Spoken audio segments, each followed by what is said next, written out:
Hi Sesh, are you wondering what I'm doing with my hammock today? I am YONI steaming. You ever wondered what the ingredients were and how to do it? What's the benefits for your body? Let me share with you how to do it.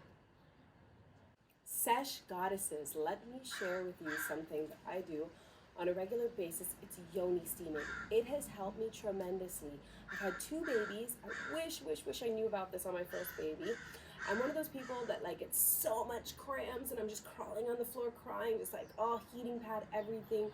And I bet there's a lot of you out there, and I thought, you know what, why not share this? This is spectacular. I've been doing so much research and reading. I read a great book called The Blood Book. I have lots of resources I'll share at the end of this video for you. But for now, I'm just gonna go ahead and share with you how to make this gentle blend, okay? So all you're gonna need is a couple ingredients. You're gonna need some lavender, nettle, lemon peel, astragalus, and mugwort. I'll explain to you what they all do as well. You're gonna also make sure that you have boiling hot water. So the first ingredient we're gonna add is nettle. All right, nettle. You're gonna take 1 teaspoon of nettle and add it to your mixture. Nettle is a blood and kidney tonic. Next, you're gonna add astragalus. You're gonna need 2 teaspoons of astragalus, okay? And astragalus is strengthening for the uterus, okay? Astragalus also looks like this. And you can go ahead and just break this in half or use the whole thing if you need 2 teaspoons, okay? The next thing is mugwort. I just love mugwort. Mugwort looks so, look at how soft and beautiful that is. It's just so fluffy. You're gonna need 1 teaspoon of mugwort, and mugwort is actually a blood stopper, okay? So it'll help stop you if you have like irregular bleeding. For lavender, you're gonna need a 1/2 teaspoon of lavender. So we're just gonna pick off a couple of these. Lavender is actually disinfecting. So I think that should be enough of the lavender. And then you're gonna need a lemon peel, okay? So all you're gonna do, give it a good peel down. And dry lemon is also excellent too, if you just wanna like take your lemon and just dry them out and add them to your blend. And so I would say that's about 1 teaspoon, okay? So there's your blend. I like to go ahead and put it inside of a mason jar, close up my blend, and shake it up, okay? Another convenient thing to have, but you do not need it, is a little tea bag. And the reason for this is you would mix up your whole blend, okay? Let's just say we mixed up this whole blend, all right? And you would only add the lemon peel if you have a dry, if you're not gonna use it today, you'd wanna use dry lemon peel in your blend, all right? So we kinda add that last. And then you would put it in here, you're gonna stir it up. So for me, if I was gonna make this, I would add it into a tea bag, all right?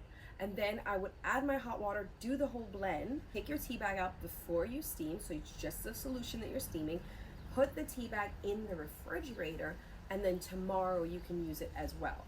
I wouldn't use it after 2 days. You don't want it to get any sort of mold or anything like that inside of it. So only use it, you know, keep it in the fridge for about 2 or 3 days tops.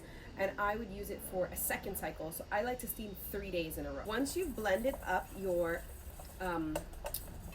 herbs as much as you would like, look how beautiful that is. Just smelling the bowl is incredible. Then what you're gonna do with this is you're gonna take your hot boiling water and you're gonna just add a little bit of hot boiling water, okay? I would say about that much.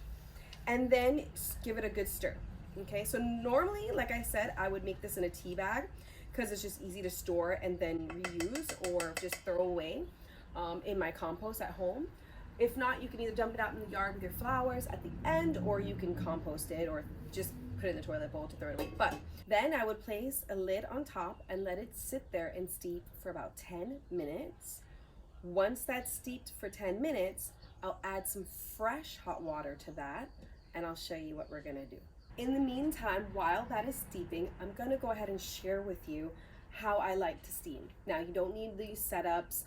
If you don't have anything like this at home, what I used to do in the beginning was take some towels or a blanket, roll it on the floor for my knees to be comfortable, and then I would just squat over the top and place my hands on top of the couch and steam just like that, just not touching, you know, the hot bowl or anything. When you're steaming, the best solution for bowls is either a metal bowl or a glass bowl that you're going to steep in. I use metal, so you know, obviously it won't break if anything happens, but just try not to touch the sides if it's too hot. The other thing is the setup, okay? So there's a couple setups. This is my favorite setup. So it's 2 yoga blocks if you have a seat. And there's lots of places online that sell these sort of seats. This is for if you were sitting in the bucket. You can either do it on the highest height or the lowest height, and either way is right depending on what you're steaming and how much more you want in the front or the back. Take 2 yoga blocks. You can either do it on the medium height if you need a little bit more stability, or the highest height. I like it a little bit more on the highest height for my knees. You would go ahead and just take your bowl, slide it underneath, put it on whatever height you would like, and then when you're ready, you'll remove the lid. Look at how beautiful it's coming out. And if you could smell that smell, oh, it's magnificent. And place your seat on the top, all right? I like to take a spa wrap. I don't know if any of you know that, like a spa wrap, and I like to just wrap the outside of my steaming seat like this. And then I take little towels and I just place the little towels on top. So, you know, it's a little bit softer and I'm not just sitting directly on the wood. Now be careful, you are sitting on top of blocks, so you want to be careful when you sit down. You know, before you go ahead and sit on this, you're going to want to test it by taking the top part of your hand, placing it on top, seeing what steam comes out of it if it's not too hot, and then going ahead and sitting down. I cloak myself with an extra spa wrap once I sit down on this, and then it kind of helps to keep in the steam. And I just make sure, test it with my hands before I sit down on the block. On my regimen for steaming, I personally wait till after my last day of my period.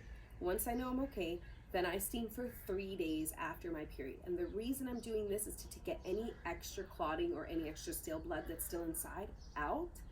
It refreshes my yoni. I do some yoni steaming exercise, Kegel exercises to just strengthen it in there. Once you have your beautiful setup, and you sat down and you're about to yoni steam, I would yoni steam for about 10 to 15 minutes only, with a gentle blend for your first couple times, just to see how your period and how your body reacts. You don't want to like bring your period on by steaming for 30 minutes or more. That doesn't happen for most people, but also some spas will have a 30-minute session. Do as much as you think is necessary for your own body. I would just, in the beginning, steam for about 10 to 15 minutes. Thank you so much for going down this little rabbit hole with me about yoni steaming. It's been incredible for me, and I hope it's incredible for you. I have learned from so many magnificent women out there in the world. One of the girls that I collab with sometimes, her name is Takia. She's at Juju Lumi. She has she's educational information about this whole yoni steaming, disinfecting herbs, and all kinds of stuff. The other person, I did a course with 2 girls from Hawaii, and they were called the Spirit Women. Incredible, Liana and Ash, and they wrote a book called The Blood Book. It is a magnificent book that I've read. And then the other person is Steamy Chick. If you don't want to mix up your blend and all that, and you just want to purchase a blend and move on, she's a great resource to do those purchases. So I hope that this video helped you, and I hope you can dive down into yoni steaming and taking care of your own body. Self-healing, ladies. All the best.